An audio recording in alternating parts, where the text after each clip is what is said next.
Okay, scholars, we're going to give it about 2 minutes. So it's 7:01 right now, and we will begin at 7:03.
Okay, I am about to start. Good evening, scholars. Most of you guys already know me. My name is Jamil Robinson, and I am the relationship manager for Region 2. I'm also responsible for Regions 1, 2, and 3. Before we get started, I am joined by Miss Rosetta Price, who will give a brief intro of herself and what she does currently at Bowie State University. Miss Price? Thank you so much, Jamil. I am so delighted to be with you all this evening. I'm Rosetta Price, and I'm the acting director of our Career Development Center at Bowie State University. I primarily not only manage my team, but what I love doing is working with students. And we also work with alumni. So I help our students with exploring occupations, helping them with networking with industry professionals. I also help with preparing them for graduate and professional schools. And lastly, I help the students to know what jobs or internships that are there and the importance of them doing what we call experiential learning opportunities before they graduate. So I've been here in my role for in career services field for over 20 years, and I love what I do. I love helping students to think outside the box because many times you all think that with your major, I can only apply for these type of opportunities and I can't apply anywhere else. So I'm really hoping that from my time with you this evening, you'll learn the importance of thinking outside the box when you are applying for those jobs and internships. So thank you so much for inviting me to be here this evening. Of course, of course. Thank you for the collaboration. And hey, how you doing? Jaden Mitchell, great to see you. Okay, really Hello, quickly, how are the you? reason I wanted to collaborate with Ms. Price on a career readiness workshop is because most of you guys will be graduating spring 2025. And so you've been within the Target Scholars Program since 2021. It's been a long journey. I recently did just join the United Negro College Fund about 4 or 5 months ago. So I'm relatively new, but I know you guys are ready and prepared to graduate. Okay, so some of the reasons why we decided to do this is we wanted to cover the fact that internships are extremely important. They are also multifaceted. They help with personal development. So when I got my first internship, that was, I believe, my sophomore year of college. I worked for the Department of Transportation, which is in Southeast DC. And going to personal development, it really helped me because I was not really a morning person, but it definitely allowed me to be more stringent with my schedule. And it really did help me with my professionalism as well, making sure that I took notes during meeting, making sure that I listened to my supervisor, making sure that I did share my perspective.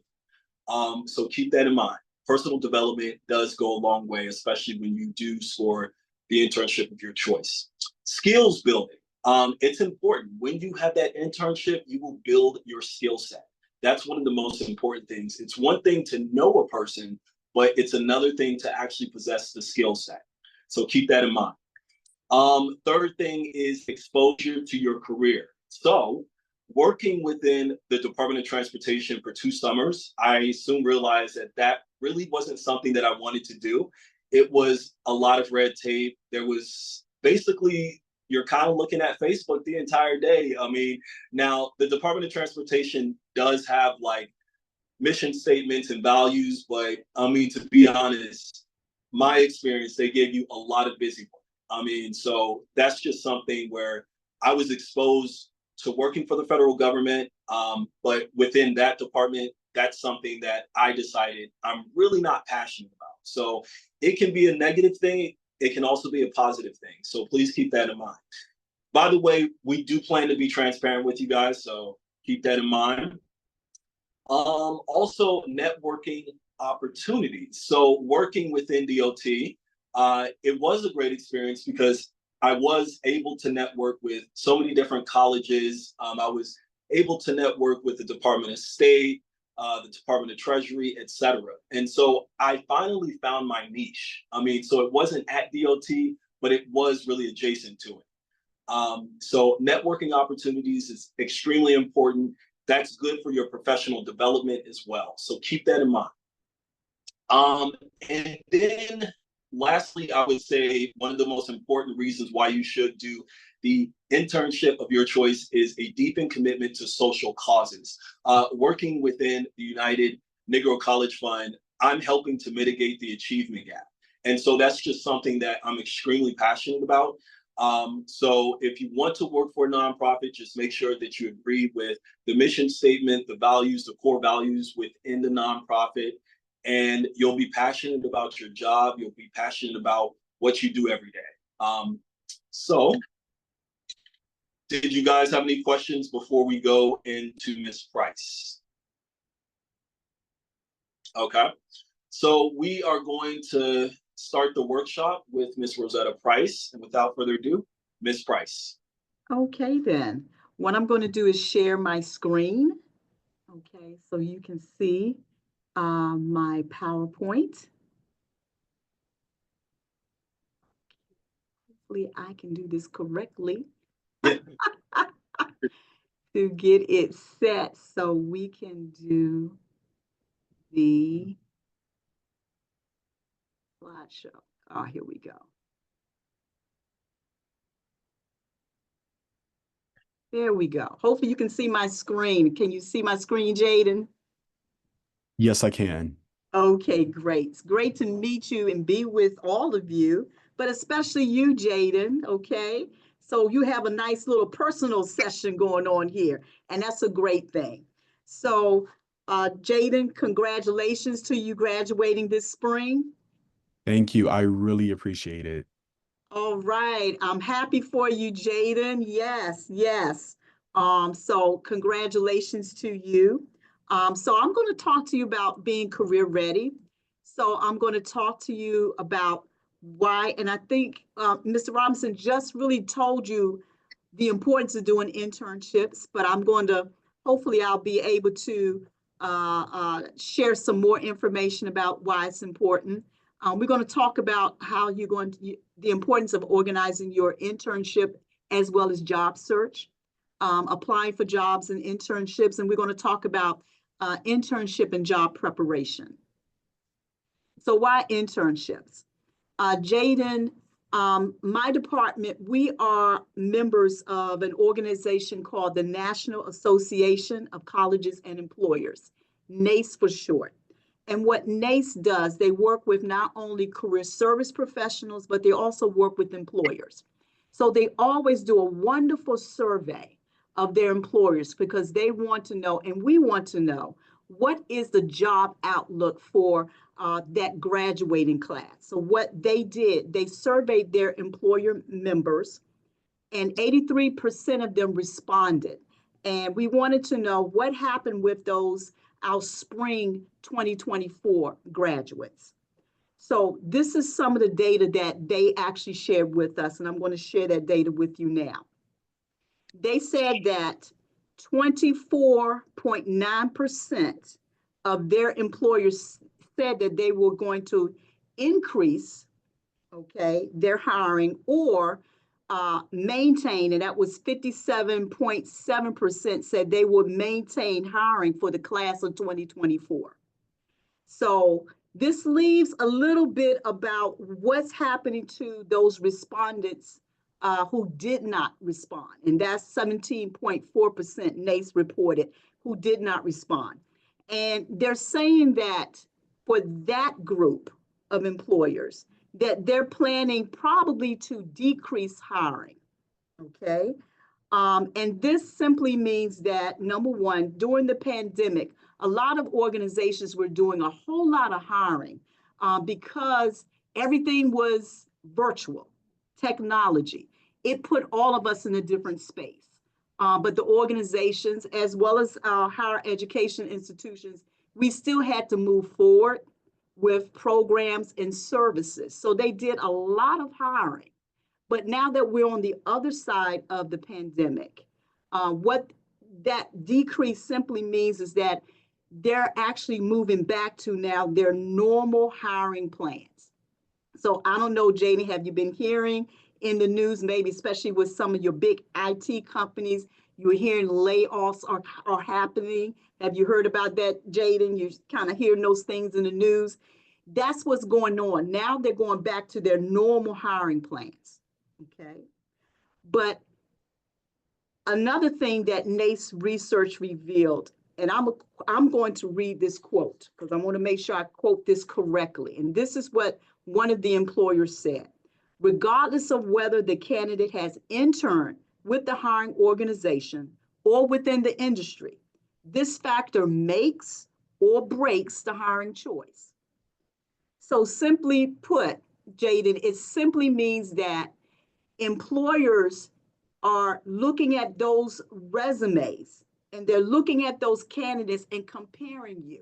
So if you and another student were pretty much the same in respect to majors, your skills, your GPA, one of the deciding factors they're going to use is whether or not you have done an internship.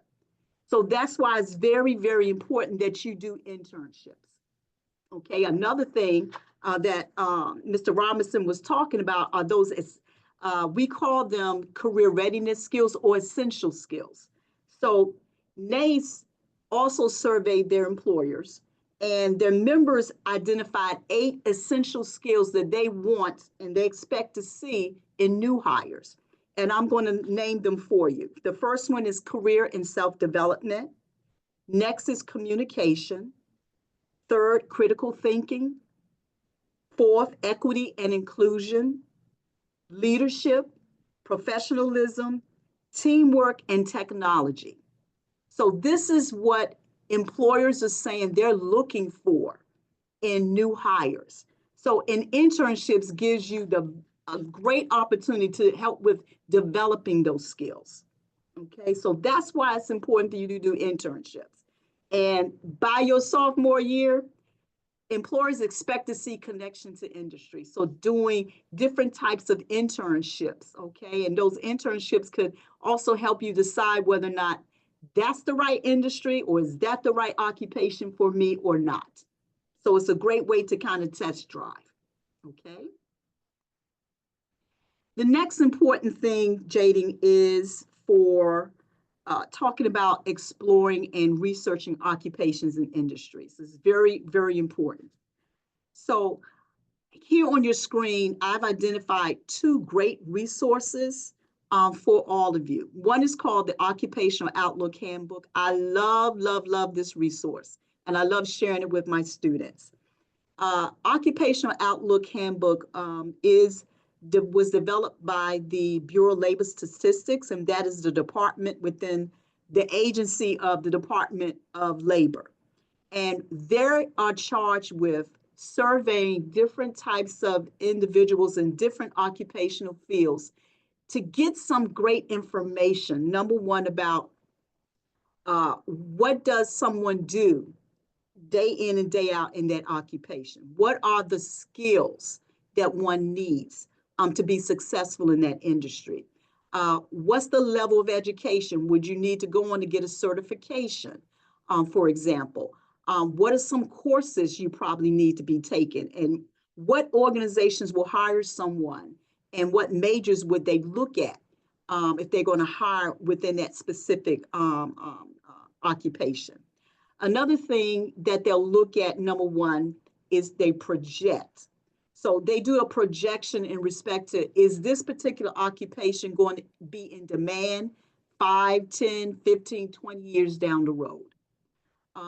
But it's a great resource. Another thing I love about this resource is that, number one, it gives you also some examples of some different types of professional organizations that you could connect with.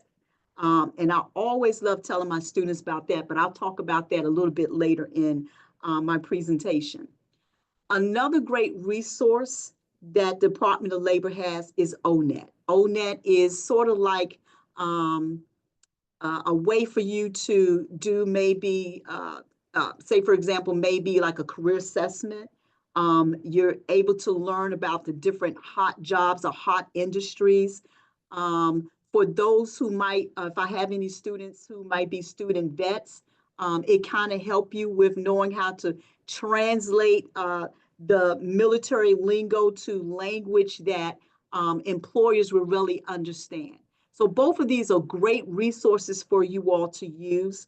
I'm quite sure your career service offices and the institutions where you are studying utilize these resources and can help you a little bit more with you using them.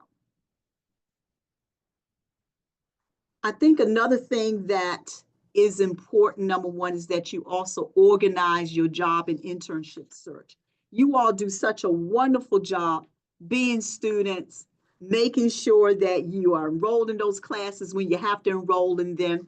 But sometimes you have a tendency maybe to put this part on the back burner in a sense. And I want you all to think about the importance of putting in your schedule how and when you're going to actually apply those for jobs and internships. So I'm going to tell you a little bit about one of the databases that my school uses. We use a system called Handshake. I don't know if your schools use Handshake, but I love this resource. And I love this particular resource. It allows employers from various industries to post their jobs and internships. This particular system has an app, so it's on their phone. They have immediate access to those jobs and internships 24/7, but they can utilize the system to apply for those opportunities as well. Another thing that I love about this system is that it's more personal for students. Students are able to answer a series of questions when they're activating their Handshake accounts for the first time. And they're answering questions such as what industry or occupations are they interested in? What skills do they have?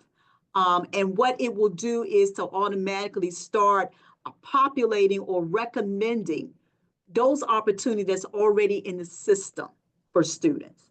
One of the questions that we always get in the Career Development Center where I work is, what internships or jobs are out there for my major?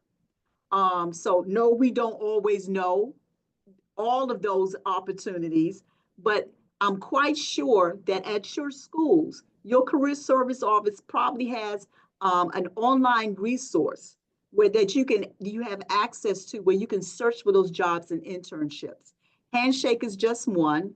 Your school might also probably be using Simplicity, but what you want to do is make sure that you check out your career center's website to see what type of resources do they have that you have immediate access to. And make sure you spend some time in your schedule to indicate when you're going to be searching for those jobs and internships, because searching for a job and internship is a job in and of itself. Okay. Now, these are some great resources that I have put together for you all. Yes, you can find jobs and internships on Indeed, but here are some other ones. Idealist.org is a great site if you're searching for maybe nonprofit type organizations. Another one, if you're interested in maybe remote or virtual opportunities, Flex Jobs is a reliable resource that you could use. Of course, usajobs.gov is the federal government one. I would say that the Office of Personnel Management have done a phenomenal job with revising their website to make it a little bit more user-friendly, especially for individuals who want to go into the federal government. So for students and for those who are going to be recent graduates, their student and recent graduate programs are under what we call pathways. So if you go to usajobs.gov, you'll be able to see and read information about student opportunities, internships, but also for those who are getting ready to graduate. There's a link for you that says recent graduates. So you're able to apply for those opportunities. Also, your local and county government are also great resources that you can kind of use.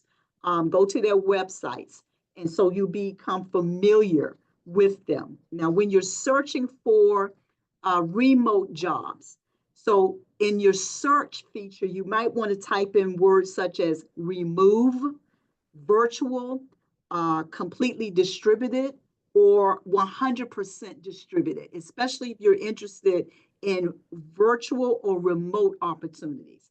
So there are organizations that still are going to have a mix of in-person internships or jobs, as well as remote. Okay, so those are still there. I know we're all now hearing in the news how different employers are encouraging their employees to come back to the office. Okay, so and with the federal government, we still have a majority of them who are still teleworking, they're working remotely, but they're moving now, getting them to come more than maybe 1 or 2 days back in the office. So just want you to be aware of that. Utilize technology to help you to organize your searches. So Excel, Google Docs are great softwares that you can definitely use to kind of help you with organizing your search. So some things that will help you to organize your search, for example, and sometimes I always hear, I've been applying for 50 jobs or internships, but I'm not hearing back. But when I start really asking questions about, well, what jobs, what organizations, sometimes students can't really tell me what. And this is probably the reason is that they may not have an organized search.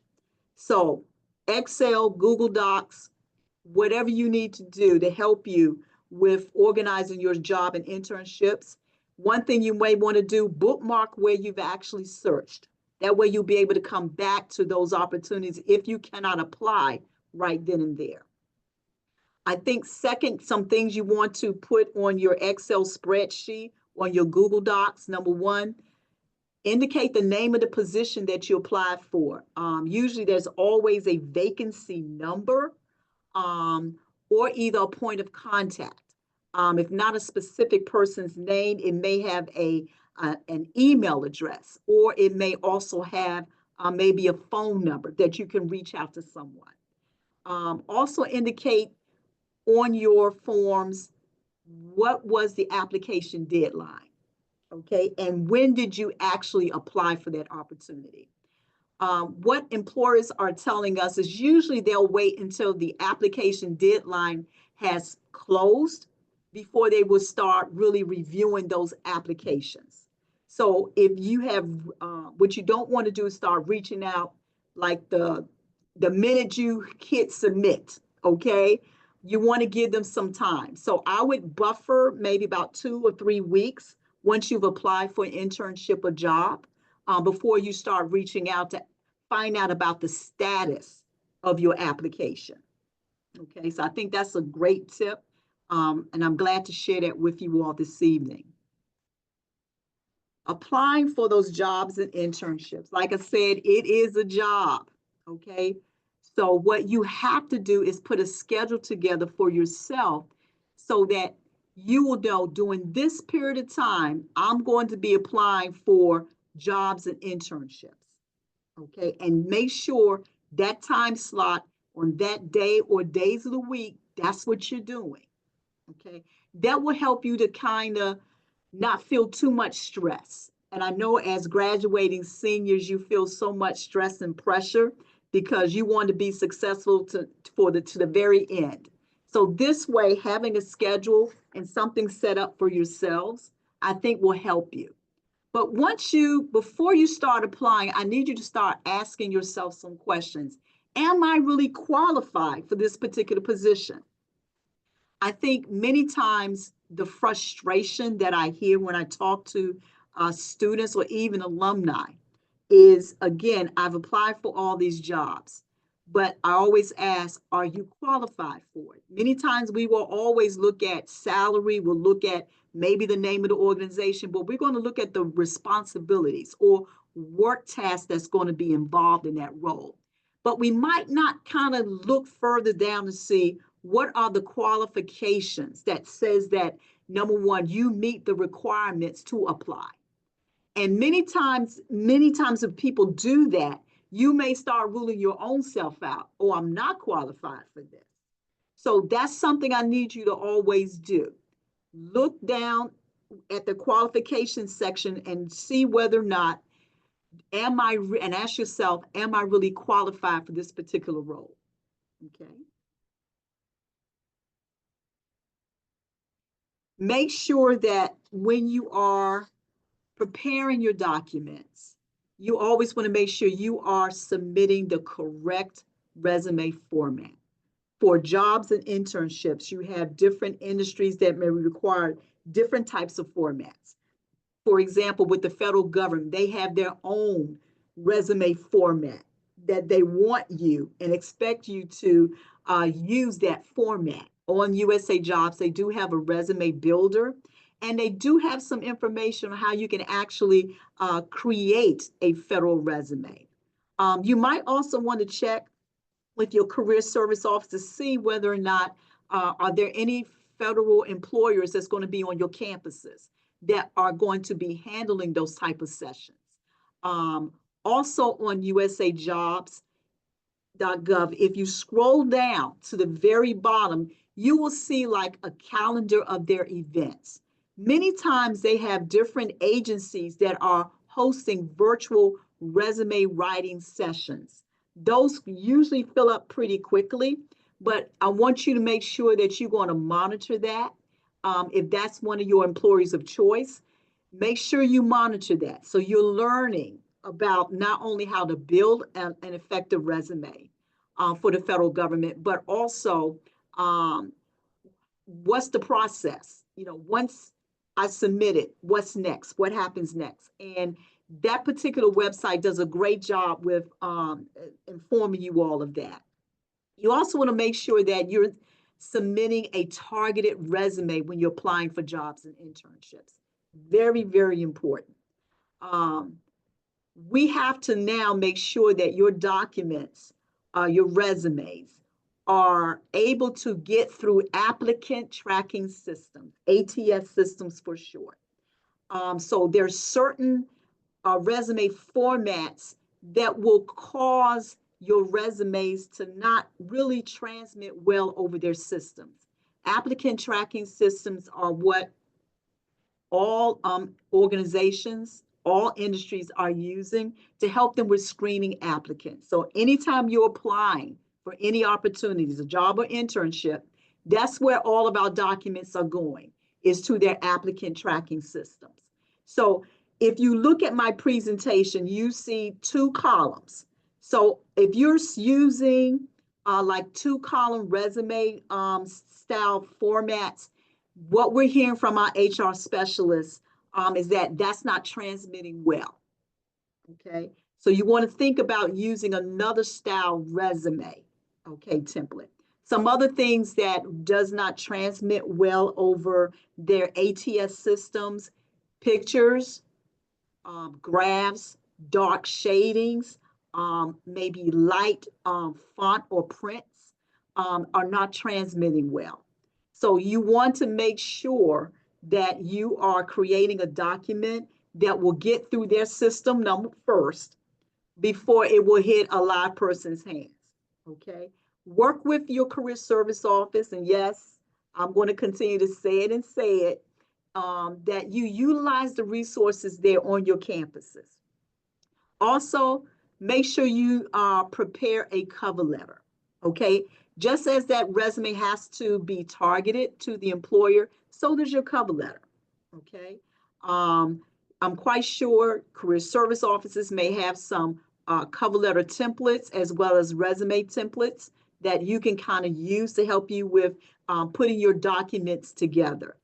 Usually with internships, employers may want you to submit also a sample of your writing. Sometimes they may give you some writing prompts such as, why do you want to intern within an agency? How would that internship help you professionally? Maybe what specific department within the agency would you like to intern? And then that's a sample of your writing. So they're just checking that. Also, transcripts and recommendations. Always have them ready.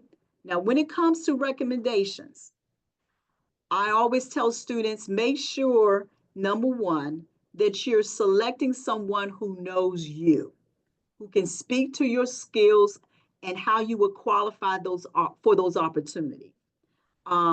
Not only with recommendations for jobs and internships, but for many of you who are graduating this upcoming spring, you might be thinking about going to graduate and professional school. So you need to be strategic about who you're asking to do those recommendation letters for you. You want someone who knows you. So I also tell my students and alumni, what you want to do is not tell a person you are hoping who will write your recommendation. You're asking them the day before that is due.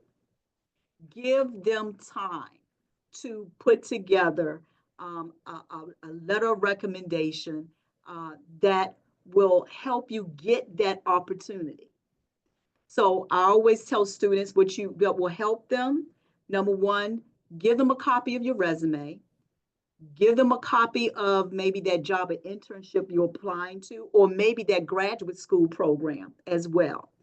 Let them know when things are due, but you kind of want to give maybe 2 or 3 weeks out before it's due.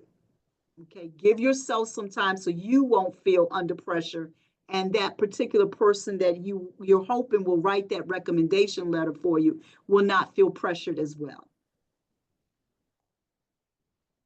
Okay, so now, job and internship preparation. So let's talk about that. Number one, I think it's very important, that you kind of think about, do you want to be in person or are you interested in remote? So from my students here at Bowie State University, I'm hearing a mix from them. Some are saying that I want to be back in person. We've been virtual for a while. I want to be back in person. That helps me because they need structure, is what some students are telling me. They want to be able to really connect more And you may feel a better or an easier connection when it's face to face. So I'm hearing a mix, but I'm also hearing I still want some virtual opportunities. So, though we're on the other side of the pandemic, virtual and remote internships as well as jobs are not going to end.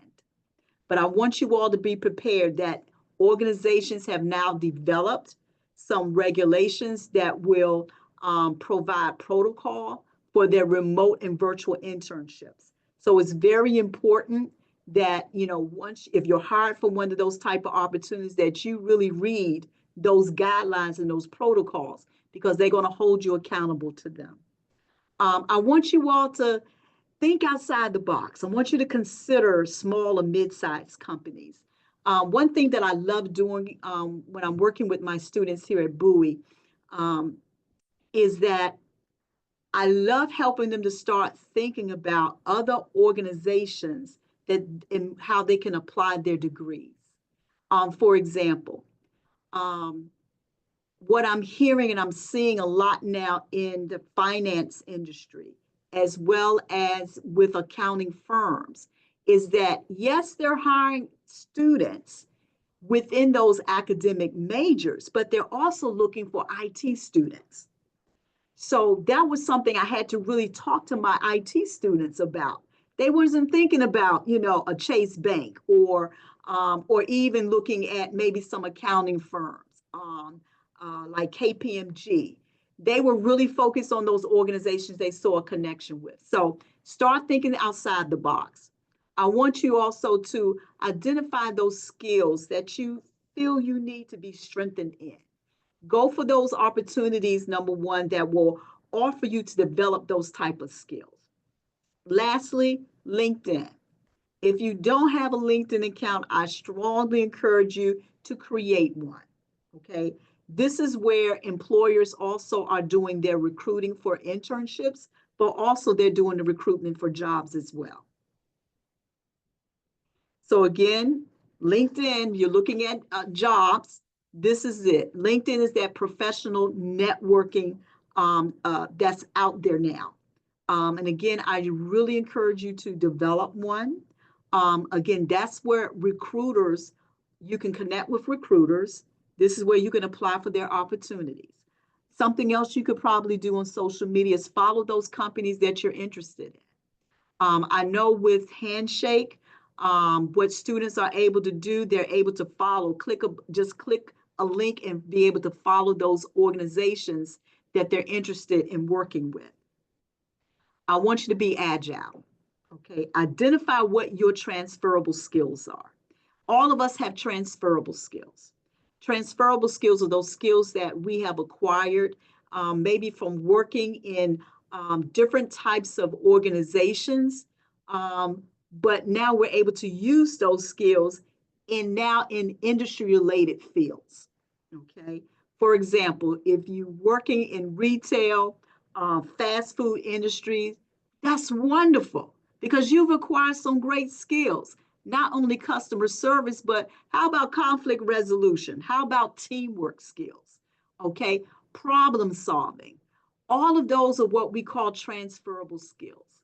So what I never want any students to downplay or look down on is where they worked. I want you to start thinking about what skills have I acquired in that role to perform that task, because those skills are much needed in the industries that you're interested in.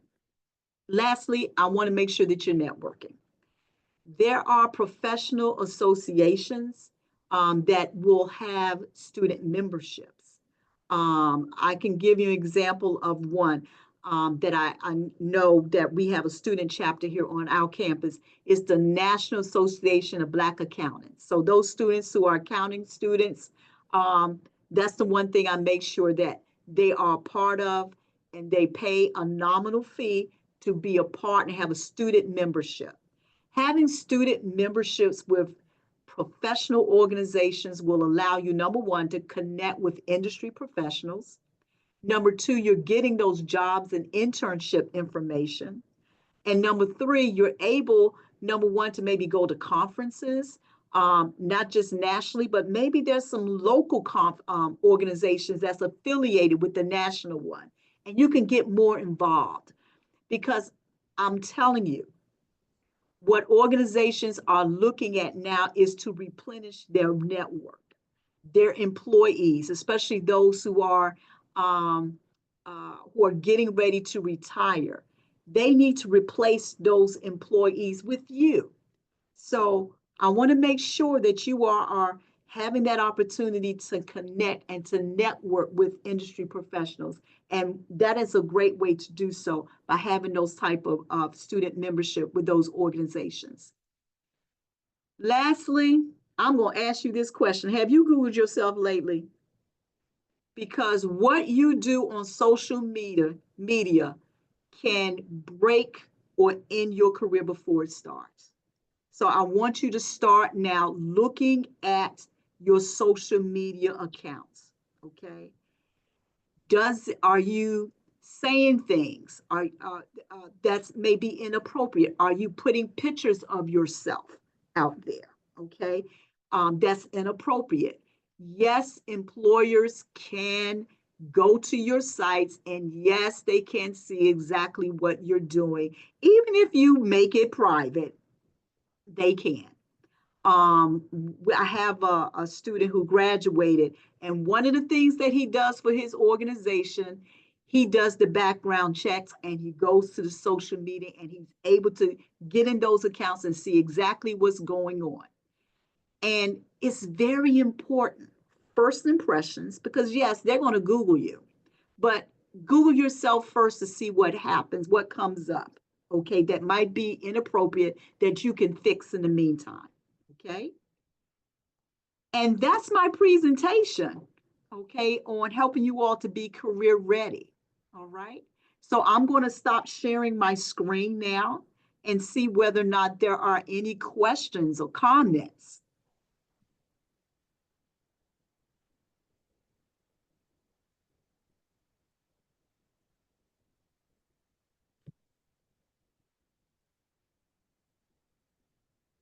Let's see. Any questions? Okay. No questions? Okay. That's good.